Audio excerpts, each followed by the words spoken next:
Hi, I'm Dennis Potter. Within the R3 Continuum, we are constantly striving to make sure that we are aware of and using best practices within all of our services. I, of course, am very interested in the disruptive event management portion of our services because that's where my primary focus is. Once we have become aware of new or different approaches, we want to make sure that we share them with you. So today I want to reframe and refine your understanding of our R3 intervention called Educational Group Briefing as the primary group intervention that we're going to offer. Historically, we have promoted the Educational Group Briefing as a large group intervention model in which participants were largely on the receiving end of an educational presentation designed to help them tap into their natural resiliency and recover from any after effects of a disruptive event within the workplace.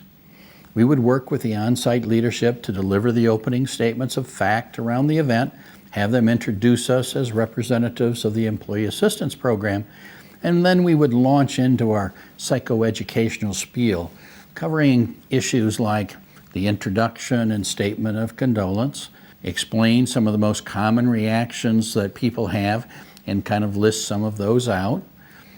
Some of you might be having reactions and some of you may not. Those would be points that we would cover. And we'd want to explain if you're not having reactions or having them does not mean there's anything wrong with you. It merely means you're processing the event in your own manner. And here's some things you can do to take care of yourself.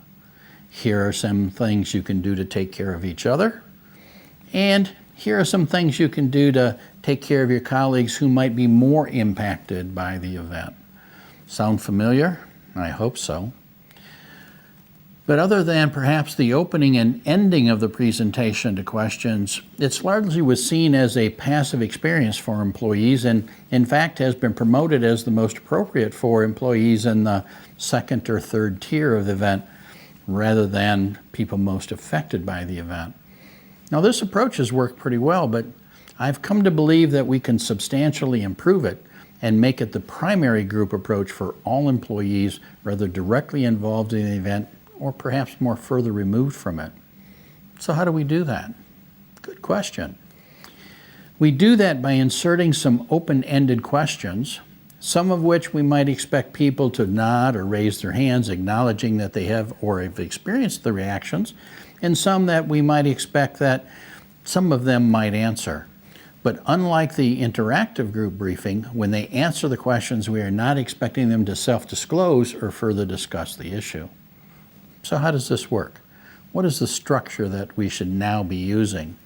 Well, we still want the involvement of the on-site manager to do the initial overview and introduce us as in our previous approach, but after the introduction we begin to speak, we're going to use a refinement of some of the original model, and it might go something like this. Again, we're going to start with an introduction and the statement of condolence. We go on to say, we find that some of the most common reactions that people have to an event like this are, and we list some of those out, and then we ask the question, have some of you experienced any of these reactions since the event? Now here you're going to see heads nod or maybe people raising their hands. Don't call on them to disclose those reactions. The goal is merely to acknowledge that they are in fact common occurrences and that people in the audience have had them.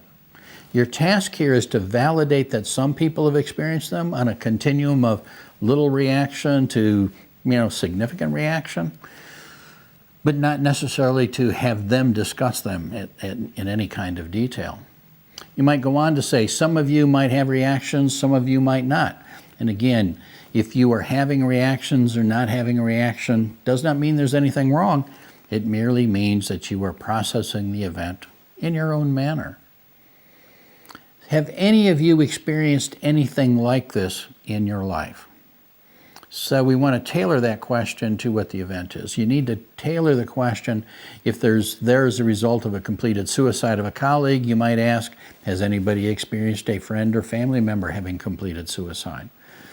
You're looking again for head nods. Then you come back with, have any of you experienced the sudden unexpected death of a family member? Again, here you're looking for them not to talk so much about the loss at this time, but identifying their history.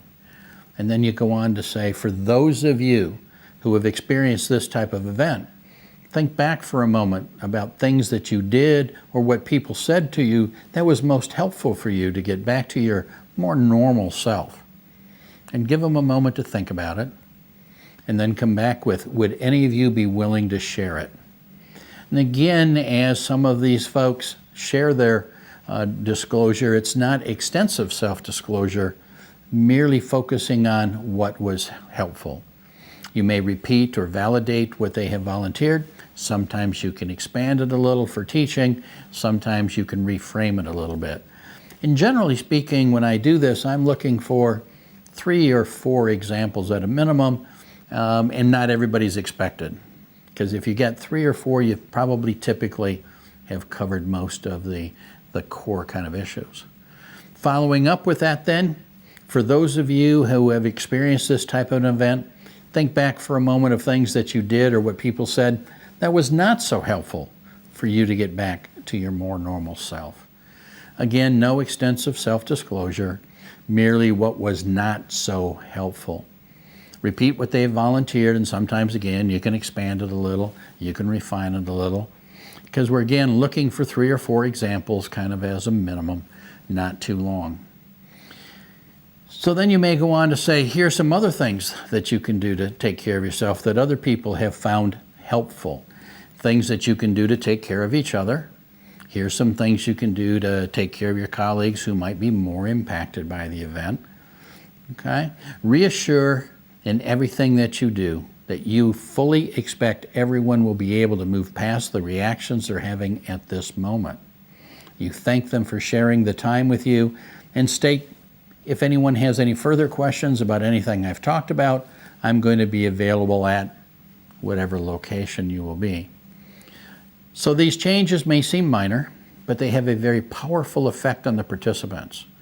We have changed our training to reflect this approach and have every expectation that you will find it helpful in using it in the future.